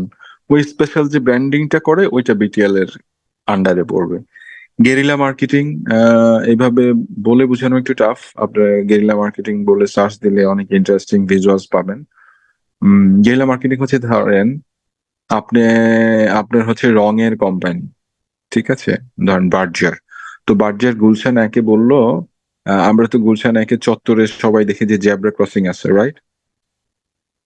তো বার্জার বললো যে আহ যে বার্জার কি করলো, একটা রঙের বিগ সাইজের একটা রঙের পট আর ব্রাশ দিয়ে একটা ইনস্টলেশন করলো, ওখানে একটা স্পেশাল মেসেজ লেখা থাকলো। তার আগে বার্জার হচ্ছে তার নিজের রং দিয়ে জেব্রা ক্রসিংটা পেইন্ট করে দিল, এবং সে জাস্ট এতটুকুই বললো যে নিরাপদে রাস্তা পার হন, সুজন্যে বার্জার। এটাকেই গেরিলা মার্কেটিং বলে। সে ডিফারেন্ট এক্সারসাইজে গেল, সে বিজ্ঞাপন না, পত্রিকার না, সে রেডিও অ্যাড না, অন্য কিছু না, সে ডিফারেন্ট একটা অ্যাপ্রোচে গেল অডিয়েন্সের দৃষ্টি আকর্ষণের জন্য। এই ধরনের আনকমন জিনিসগুলোকেই গেরিলা মার্কেটিং এর আওতায় আনা যায়। তারপর আমরা অনেকেই ডাবল ডেকারে বা হাতিঝিলে বা ট্রেনে দেখি যে বা মেট্রোতেও দেখবো আমরা এখন ওই যে ধরে রাখার জন্য উপরে বেল্টের মতো একটা জিনিস থাকে। সো ওইটা থেকে আবার এসএস পাইপ থাকে, পাইপও থাকে, আবার পাইপের ভিতর থেকে যাদের হাইট কম তারা ওই যে বেল্টের মতো একটা জিনিসে ধরে দাঁড়ায় থাকে, যাতে ব্রেক করলে আমরা পড়ে না যাই, মুভ না হয়। তো এখানে দেখবেন আপনি যদি একটা ঘড়ির ব্র্যান্ড হন, এই ধরনের এক্সাম্পল আপনারা গুগলেও দেখবেন। সো বেল্টের মধ্যে একটা ঘড়ি লাগাই দিলেন, বা একটা আপনি হচ্ছে স্প্রাইট বা হচ্ছে মাউন্টেন ডিও, সো আপনি একটা মগের ব্র্যান্ডিং করে দিলেন। অ্যাকচুয়ালি পাশ থেকে মনে হবে আপনি মগ ধরে দাঁড়ায় আছেন, মগটা থেকে পেপসি বা 7 আপ আপনার মুখের দিকে যাচ্ছে এরকম মনে হবে সাইড থেকে দেখলে, বাট অ্যাকচুয়ালি কিন্তু আপনি এটা ধরে দাঁড়ায় আছেন। এই ধরনের আনকমন কিছু প্লেসমেন্ট এবং অ্যাক্টিভিটিস গুলো গেরিলা মার্কেটিং এর আন্ডারে পড়বে। হ্যাঁ, ট্রেড মার্কেটিং ট্রেড প্রমোশনের মতোই মোটা থেকে একটা জিনিস, আমি আর আলাদা করে বলছি না। ডিরেক্ট মার্কেটিং এইটা হচ্ছে আপনার কাছে ডিরেক্টলি অ্যাড যেতে পারে, ফোন যেতে পারে। হ্যাঁ, আমাদের কাছে অনেক সময় দেখবেন যে এসএমএস আসে যে লটোতে এত পার্সেন্ট ছাড়, লটোতে এইটা কিনলে ওইটা free. Pizza pizza Pizza Hut দেখবেন যে রবিবারে পিৎজা কিনলে আরেকটা পিৎজা ফ্রি। এগুলো সব বিটিএল ক্যাম্পেইন। হ্যাঁ, তারপরে হচ্ছে আপনার স্পেশাল ইভেন্টস এর কথা তো আগে এক্সাম্পল বললাম, আতিফ আসলাম একটা। So, আমি কি বুঝাতে পারছি দুইটা এটিএল বিটিএল এর প্রার্থীগুলো বুঝতেছেন আপনারা? জি স্যার। জি স্যার। হম, কেউ কি বকা দিল মনে হয় কাউকে, যাই হোক। সো টিটিএলটা হচ্ছে যেটা বলার চেষ্টা করছিলাম, it's more about social media centric, web centric. So এখানে একটু ছোট করে আমি পার্থক্য দেওয়ার চেষ্টা করছি। এটিএল মিডিয়া সবসময় এক্সপেন্সিভ, ব্র্যান্ড অ্যাওয়ারনেস বেশি, ফিডব্যাক ইনস্ট্যান্ট হয় না, একটু সময় লাগে, কারণ বিজ্ঞাপন দেখানোর পরে মানুষ এটা রিয়েলাইজ করতে রিয়েলাইজ করে ওইটার মানে আজকে টিভি এড দেখালেন, আপনি সাথে সাথে ইনস্ট্যান্ট ফিডব্যাক পাবেন না, এটা আপনি ইফেক্ট পাবেন নেক্সট 1 মাস, 2 মাস, 3 মাস, 6 মাস, 1 বছর পর্যন্ত এটা আপনার স্লোলি এটা ফিডব্যাক পাবেন। আর বিটিএলটা কোয়ান্টিফাই করা যায়, যেটা বলেছি, লিড কত আসছে কাউন্ট করা যায়, রেসপন্স ড্রিভেন, এটা এটিএল ব্র্যান্ড অ্যাওয়ারনেস বাড়ায়, আর বিটিএল হচ্ছে আপনাকে আপনার ব্র্যান্ডের সাথে অ্যাক্টিভ করে, হ্যাঁ, আর এটা ফিডব্যাক ইনস্ট্যান্ট। টিটিএলএস হচ্ছে এই দুইটাকে অ্যাভারেজ করে, মানে মধ্যবর্তী একটা কস্ট, এটা ব্র্যান্ড অ্যাওয়ারনেসও বাড়ায় আবার রেসপন্সও করে, টিটিএল এর ফিডব্যাকটাও ইনস্ট্যান্ট। ঠিক আছে, সো আমরা শেষ পর্যায়ে ব্র্যান্ড আর্কিটেক্ট নিয়ে তো আমরা আলোচনা করেছি, রাইট? Yes sir. আচ্ছা, সো আমি একটু দেখি এই জায়গাটা আপনাদেরকে একটু জাস্ট আলোচনা করে দিই, সামনে আমরা যে জিনিসগুলো আলোচনা করব। টাইপস অফ ডিজিটাল মার্কেটিং এর মধ্যে আমরা কন্টেন্ট মার্কেটিং নিয়ে অলরেডি বেশ কিছু আলোচনা করেছি। আমরা এসইও এর কথা শুনেছি, সার্চ ইঞ্জিন অপটিমাইজেশন, এটা নিয়ে ছোট করে একটু আলোচনা করব। Search engine optimisation marketing, PPC, pay per click, social media marketing, affiliated marketing, influencer marketing, SMS, email marketing, mobile marketing, radio marketing, audio marketing, television advertising, video marketing, chatbot marketing, pay per click advertising, online PR, reputation management, viral marketing. এইগুলাই হচ্ছে মোটামুটি digital marketing এর context, যেগুলোর উপর base করে digital marketing চলে। তো এইগুলার কিছু কিছু জিনিস আমরা একটু বিস্তারিত টাচ করব নেক্সট ক্লাসে।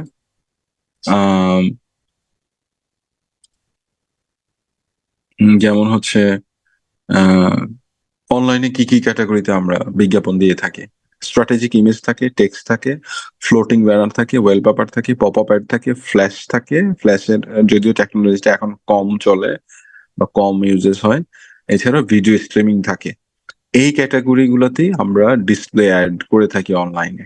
ঠিক আছে, তারপরে টাইপস অফ অনলাইন অ্যাডভার্টাইজিং এর মধ্যে সোশ্যাল মিডিয়া অ্যাডস আছে, এর মধ্যে সোশ্যাল মিডিয়া প্ল্যাটফর্ম সবগুলোই আমাদের সাথে পরিচিত। Facebook, Instagram, Twitter, LinkedIn, Pinterest, timber, Reddit and Google plus সহ আরো অনেক সোশ্যাল মিডিয়া প্ল্যাটফর্ম আছে, এগুলোর সাথে আমরা পরিচিত। তারপরে হচ্ছে কোয়েরা মার্কেটিং এর নাম শুনেছেন আপনারা? না স্যার। স্যার কোয়ারা একটা ওয়েবসাইট না, যেখানে Right, নিজের right. কোয়েশ্চেন করা হয় এবং সবাই কমেন্ট করে ওটার অ্যান্সার।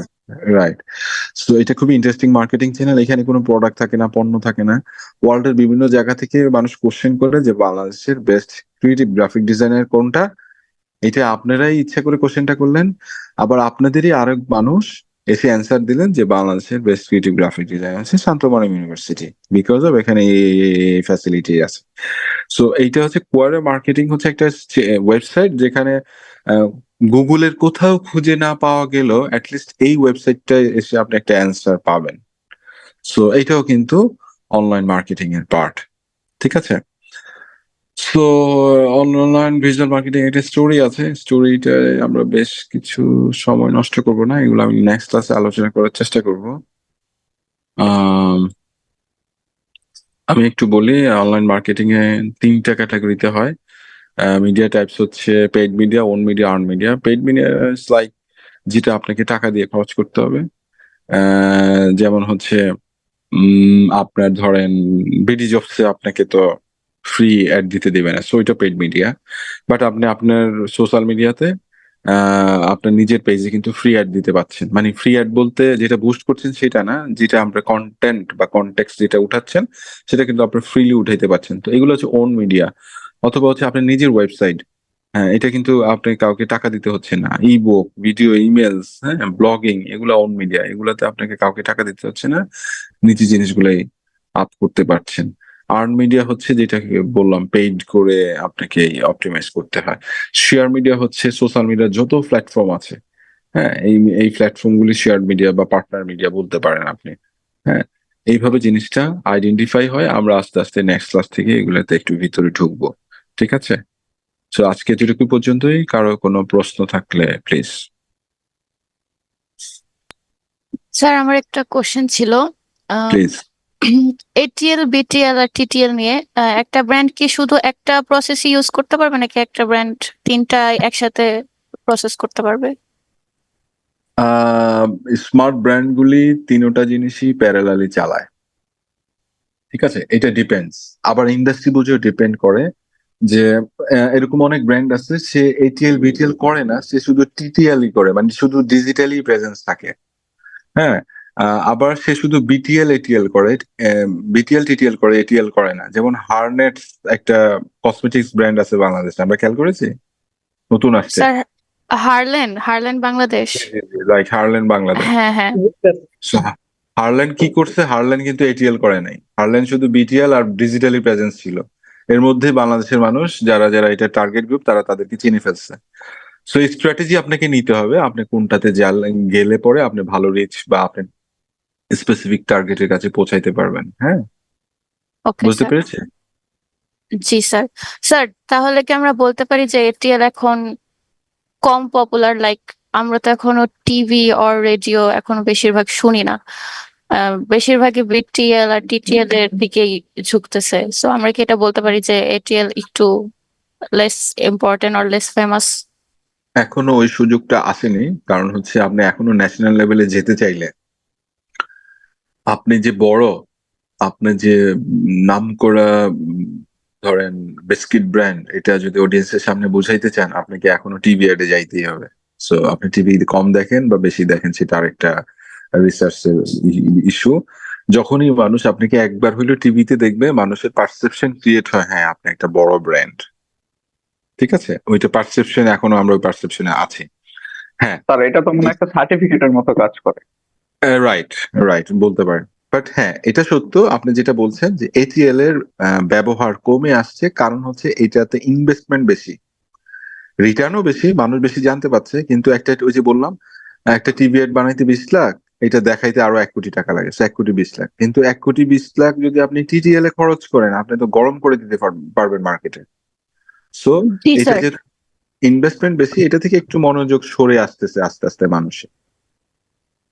তারপরে স্যার, এটিএল এর জি, আচ্ছা বল। বলেন।